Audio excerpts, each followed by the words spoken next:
This program is brought to you in part by SalCal Real Estate Connections. Yes, welcome back to the Telescope View as we're going to get into our next episode, number 4. And believe me, we're going to have a very interesting chat today with our great host, Rick, here. And boy, Rick, I want to get through a few things that we haven't really talked about much. One of them is, of course, the Men in Black. We've heard this saying many, many years, but I got a feeling your take on this is a little bit different than what the reality is. Am I right or wrong? Well, yeah, you're right. There's a lot of issues with the concept of Men in Black. First of all, we have to realize that, back a number of years ago, in the 50s and 60s, a lot of people wore black suits, a lot of people wore black ties. About every police detective wore a black suit and a black tie. People just going to work would wear that. Even as we got into the 70s, I interviewed for a company called Electronic Data Systems, EDS, and their dress code was a black suit, black tie, white shirt, and black wingtip shoes. A lot of people, the FBI, wore. I mean, this was what was the uniform of the day for a lot of people. So when we say, or somebody says they were visited by the Men in Black, they could have been any number of people. I know in some cases the story, as the story goes, we should probably explain this in UFO lore, is that the Men in Black are agents of maybe a secret government organization trying to stop people from talking about the concept of extraterrestrial life or UFOs, or they're perhaps in fact actually alien entities that are trying to stop that information. Now, that being said, I did receive another story from the people who I spoke with, who again, I put a lot of credibility into what they say, and I know this will rankle some feathers here when I say this, but their take on the Men in Black is that the Men in Black actually were associated with a religious organization. And the concept here is, and this is not a new concept, is that the religions of the world have known for thousands of years the relationship between humankind and extraterrestrial life. I mean, if you read the Bible, you read the Quran, you read all of these different books, you're going to learn about the sky gods. You're going to learn about the gods who came before. And the concept here is, and we kind of saw it in Indiana Jones, the Order of the Cruciform Sword. Their concept here is that they want to keep the information secret. Okay, so when there's information out there that they believe is legitimate, they're going to go out and they're going to get it. This also tails on to the concept that the Vatican and the Vatican archives have some of this information. In fact, it's believed that the Vatican archives actually have information that, copies of information that was believed to have been lost in the fires of Alexandria, the libraries in Alexandria was burned. And the concept here is that the Vatican actually knows about the relationship between humans and extraterrestrial life. And in fact, some of the biggest espionage projects are trying to get in there to see what is actually known, not just about extraterrestrial life, but perhaps anything that has to do with the technology. Now, people said, well, if the Vatican knows about this, why wouldn't they use it? Well, they don't have the resources to apply it. And they don't want to take sides. So they didn't want to go to one country and say, oh, you might want to know this, or somebody else. They don't want to take sides, even though they may be pushed in that direction at some time. These are the stories that were being told from people who have knowledge of classified files and reports that they've seen of projects aimed at getting this information. So it's kind of a convoluted... So to think the Men in Black are involved with these organizations or religions is really a little far-fetched, you would think? Well, on one hand, yes, you would say that, but if you look back in history, there's been a number of organizations, not the least of which might be the Freemasons, even though we don't want to say the Freemasons were involved here. But there's a group in France called AGLA. And this was many, many years ago, and they ended up actually being responsible for the deaths of a number of priest at the time. And the reason given for the execution of the priest is they gave away sacred information that they were not supposed to give away. They have had names throughout the ages. Today they call them the Totoribus, the Guardians. I'm trying to think of the other one in the Vatican. What about the Knights of Columbus? The Knights of Columbus, believe it or not, if you really go back, are tied in a way kind of with the Freemasons. Because the Knights of Columbus have the cross, and that cross of Columbus was actually the Portuguese cross, and the Portuguese cross is a Templar cross. Now the Templars are Freemasons. Yeah, Templars. So when you go all the way back, you have this circle that comes back to all of this. And there's one group, and the name is who is that group with the Catholic Church that believes, I can't think of the name right now, but there's another group today that's a very secretive group. You can look it up. And so these groups have had names. They've been around for thousands of years in different forms, but their job always was to protect and safeguard what they call the secret information, the sacred scrolls and the sacred information. So what is that information? Apparently nobody knows at this point. And this guy, you can look all this up. This isn't just... Yeah, That was always the thing with the Masons anyways, that they had, you could walk into a room and one Mason knows how to spot another Mason. Oh, yeah. There's different levels of being a Mason. I know Masons, and they know how to do it, and they even say, if you look at some of you go to Washington, and some of the sculptures there, you'll notice they're giving a symbol, a Freemason symbol. Excuse me. Yeah, they can tell right away. But the Men in Black, I mean, people have a real distorted view of what this is about. They think they're aliens. They think they're, I don't think they're aliens. And I know they're not a government organization, because there are government organizations that were set up to investigate this stuff, but they did not have the authority to do some of the things that the Men in Black did. Okay, so I mean, you would talk about the FBI would be involved, most of the FBI, but then you have some other groups a little more secret than them. Air Force Office of Special Investigations would have a group that would do that. Yeah. But they didn't have that kind of authority, and they don't have that kind of authority to actually hurt somebody or to do some of the things that the Men in Black purportedly did. Today is a different world because we have a cyber world, so these things can be achieved other ways. But I'm going to say no. Based on the people I spoke with who had knowledge of all this, they're not aliens. Aliens don't need the Men in Black. And they're not a government organization. But I am not going to count out that they could have some relationship to religious. And we're not talking one religion. We're talking all religions. religion as a whole. Yes. Because back in the late 90s, early 2000s, just about every religion, the head of just about every religion came out and conceded the very possible existence of intelligent extraterrestrial life. That's a fact. Well, I heard somebody say that, Adam and Eve were aliens, even back to the beginning of that. I mean, you could get to the panspermia theory on that. I mean, that just came out again the other day. Well, today, Larry and I were talking. NASA made an announcement just recently, last couple of days, that the rover on a rock found evidence of Mars. On Mars. On Mars. Well, the rover on Mars, on a rock, on Mars, found evidence of organic life. Yeah. And they've also, ancient organic life, they've also found evidence of methane gas now on Mars. Again, two things that don't necessarily aren't life, but seem to, in our science anyway, suggest the presence of life. But again, our science has huge gaps, so we can't really be sure. Certainly this subject about the Men in Black and the secrecy involved, we'll be investigating that a little further We could go down on the for road. hours on that one. And we could talk for hours. You got that right. Even our buddy Steve are just in black once in a while. You know what I mean? And we know he's an alien. Well, and the story is that again, and I like to keep making this point. We're not talking about Hollywood's versions of aliens here. We're talking about, and we can talk a little bit about this about Oxford University in England. We're talking about a species or a race that looks incredibly similar to us. Yes, just more advanced. And actually, one story is if they're here on Earth, we could walk right by one and not know it, Steve. We are. So, we're watching you. We are certainly going to get involved. I believe next episode we're going to get in depth about that. Okay. And believe me, it's a big, big subject. The other thing I really want to talk about today was something that we really haven't really talked too much about, was the fact there has been major UFO events at major airports in this country.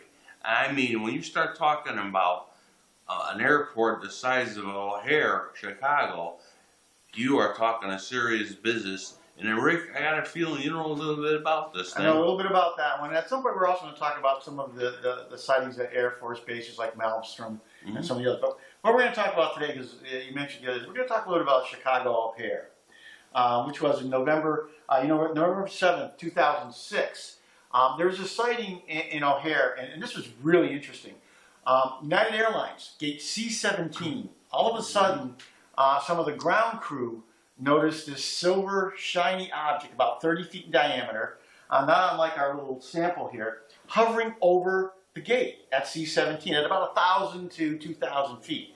They said it was slowly spinning and wobbling a bit, which is interesting because all the old reports of UFOs always said when they saw them, they wobble a little bit, almost like they're sitting on like a little magnetic field. Well, the ground crew saw this. They alerted the pilots who were sitting in an aircraft at the time, getting ready to depart. The pilots looked out from the cockpit. They saw it. They contacted United Airlines Tower because they each have a tower. Mm-hmm. Tower is saying, "What are you seeing there?" And they're saying, "We're seeing something above us." And all this radio chatter has been recorded. Okay, so you have it, and it's been written down. There's transcripts of it. Meanwhile, a couple of airline mechanics were taxiing another United Airlines aircraft to a hangar to do repairs. They heard about it, and one of them looked out of the plane. They saw it above C-17. So we said all these people do it. Not only that, but over a dozen other aircraft maintenance people saw it, and other airline crew people saw this. The tower now is contacting O'Hare Tower. O'Hare Tower isn't taking them serious. Okay. Oh yeah, the guy's laughing on the phone, saying, "Even if I saw it, you would think I would have admitted it, would you?" She's getting upset. So finally, she said, "I'm sorry. What can I do for you?"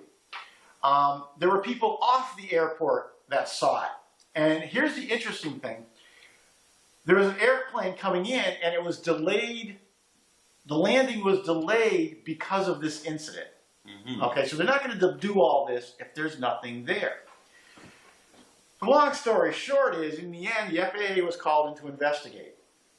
And they ended up saying that, oh, it was nothing, it was a weather phenomenon.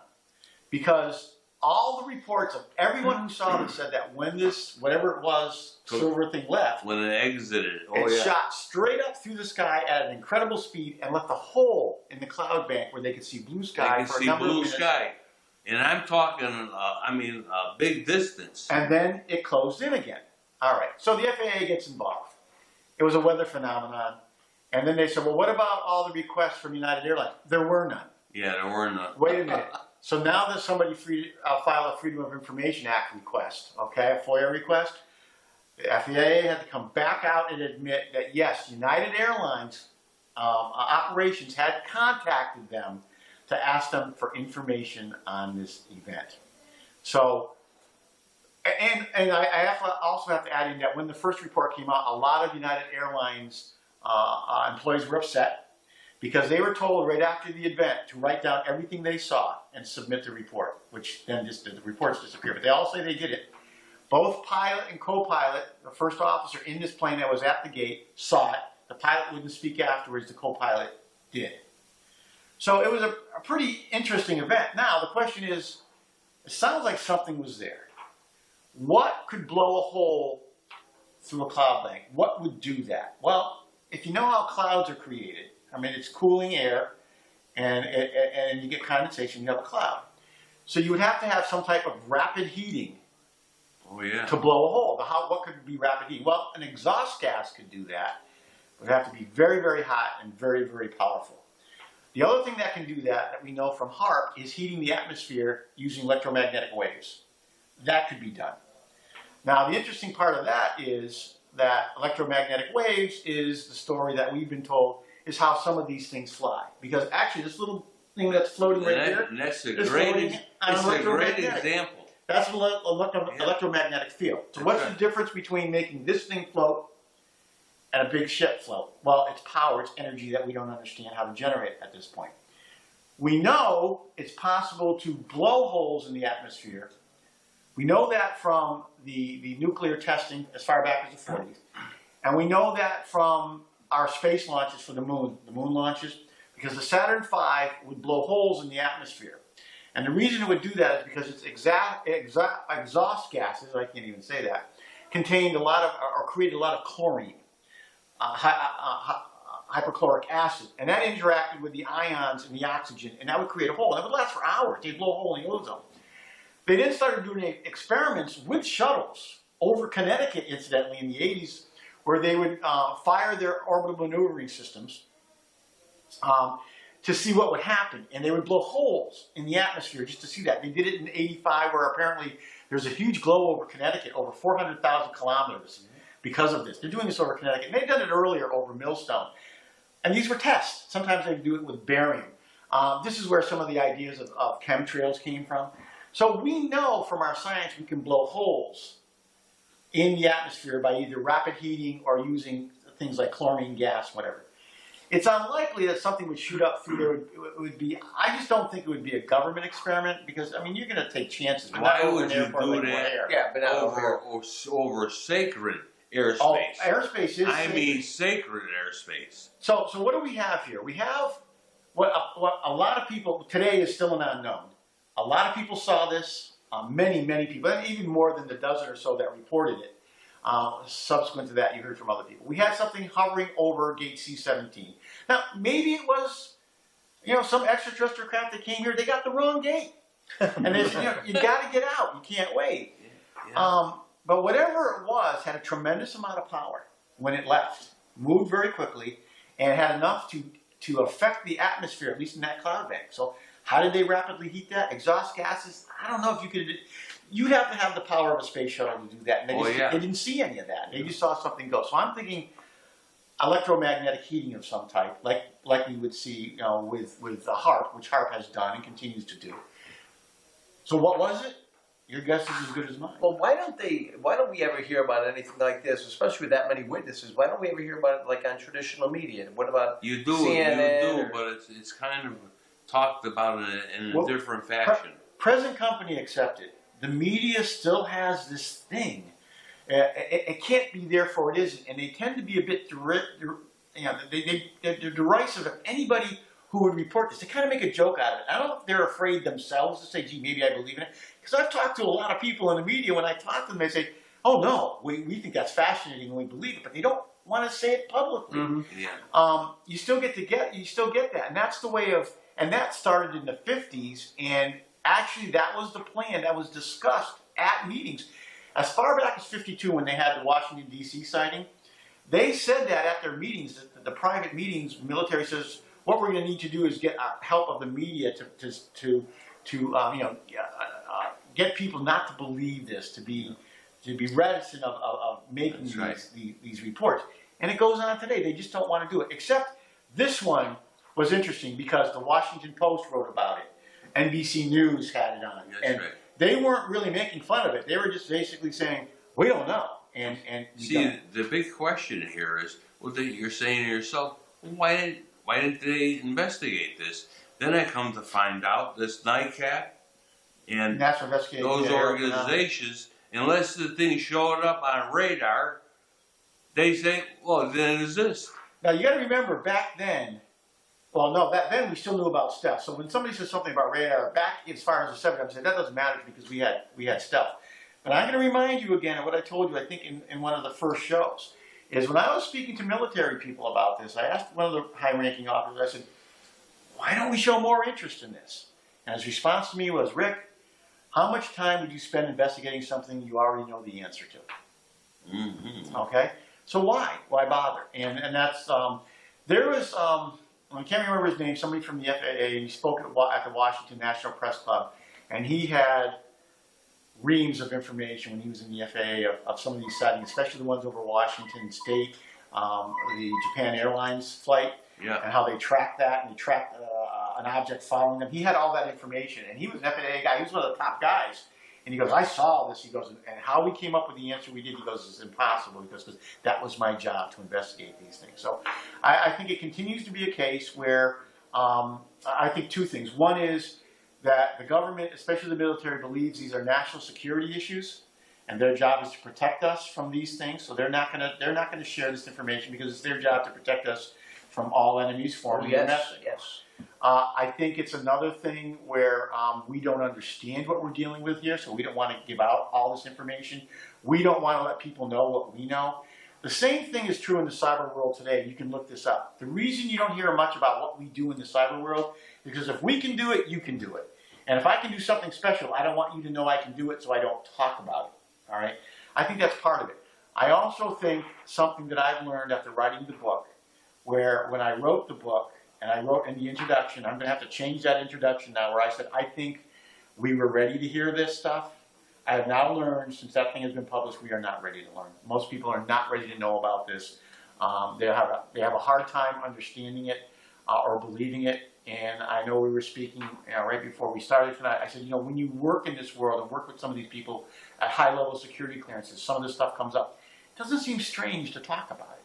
But when you sit here and talk about it to the public, I understand how far-fetched it does understand. I can't help you with that.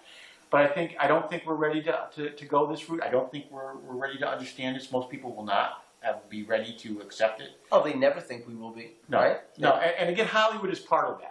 Again, we're not talking about Hollywood's form of aliens. We're talking about somebody, and again, we're going to talk about that in the next show. Oh yeah, the next concept show. of did alien life actually come from somewhere else and settle here, even Absolutely. in organism form. So, Absolutely. I mean, it's a big, the vastness of this subject. I'll tell you, it's just these incidents. I mean, that was one incident. yeah, At that airport. and there's others. I mean, there's others. There was a Japanese airliner. That's a great one. Japanese airline. Yeah. Something almost hit him. This thing followed them up through Washington State and then out over the ocean for hours. And it was recorded on radar, and it would move. You got that right. And it wasn't the moon, and you have to listen to the transcripts of the pilots. It's really fascinating. You look on if anybody really wants to look this up, go online and type in Japan Airlines UFO incident, and you'll get it immediately. And you'll be able to see the transcripts of these people talking about this. When you're talking about people like that, these airline pilots, and I mean, these are very educated people that nothing gets them frustrated. Right. Let me tell you, they're calm as cucumbers. Right. When it comes to that kind of things. Their lives depend on being calm. They have to be. Absolutely. Well, and we were talking about that, and I don't know if, when we want to talk about the Navy pilots. Oh yeah. The Tic Tac video, which came out recently, that these two Navy F-18 pilots were watching these things on they were watching them, and they were recording everything they were saying. And this guy had some really colorful language, and they were moving at 3,000 miles an hour, and then they would stop. They called them Tic Tacs. Matter of fact, I think I even have a little Fighter pilots, to do with this guy. and military pilots are very calm people, even in combat. I mean, they're cool as a cucumber. They are. And these guys were getting very excited. Let me tell you, these people were jumping out of their pants. Yep. I hope this thing is going to pick us up.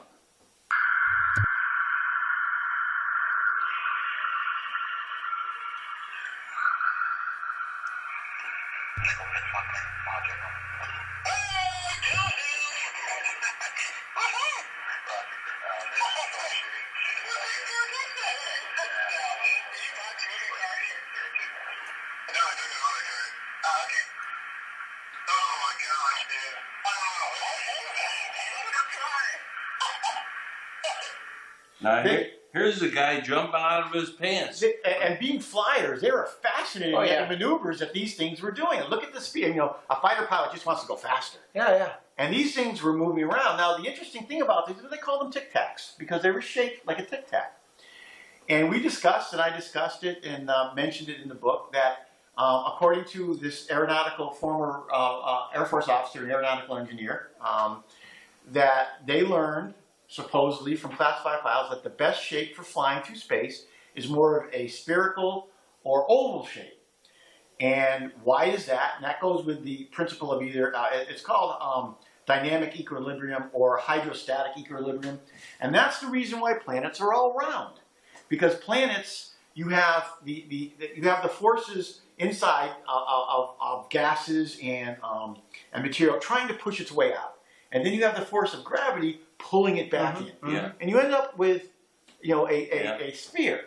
Okay, now the theory with the way these things fly is by using gravitational waves and electromagnetic fields, exactly what we're talking about. Another story that came out, or what these people told me, was, according to the reports that they read, that they were informed by somebody that the universe is actually spherical in shape. And that would make sense, because if you have all this gravity pulling it, the universe could be spherical in shape. So, theoretically, if you're at any one point in the universe, and everything has hydrostatic equilibrium or dynamic equilibrium, or even us, or we have, it's being pulled in all directions. So theoretically, if you could harness that, no matter where this ship is, it could actually surf the universe by using the electromagnetic field to pull it one way, or gravity to pull it another way. So when they started talking about that shape, it all seemed to make sense that that's the way stuff could fly. And it's a far more complex discussion than that, but just roughly stated that's what's going to happen. Well, Rick, as usual, when you're having fun, time flies. Time flies, yes. And we're certainly going to have to take today, I want to thank everybody for viewing the show today. As we've run out of time, and I got to remind everybody that we have a website, not a website, but an email address to send your questions and concerns and to the View Show at AOL.com, and we will try to answer you as best we can. And in the future, our goal is to have a live show where you can literally call in and talk with us, and even our alien friend Steve here is gonna give us a little. And maybe help Marvin with will come that. back and join us. And we'll get Marvin to join us. And I don't know, we're gonna have to name our buddy here, this little disc here. I don't know what we're gonna call him, but you are gonna be in for a treat on our next episode, as we are gonna get into a little bit of talk about the extraterrestrials and how they can exist. Thank you for watching the show. We want to thank Nutmeg TV for all their help and support for making this show possible, and our crew with cameraman Bill Majak and, of course, the host of the show.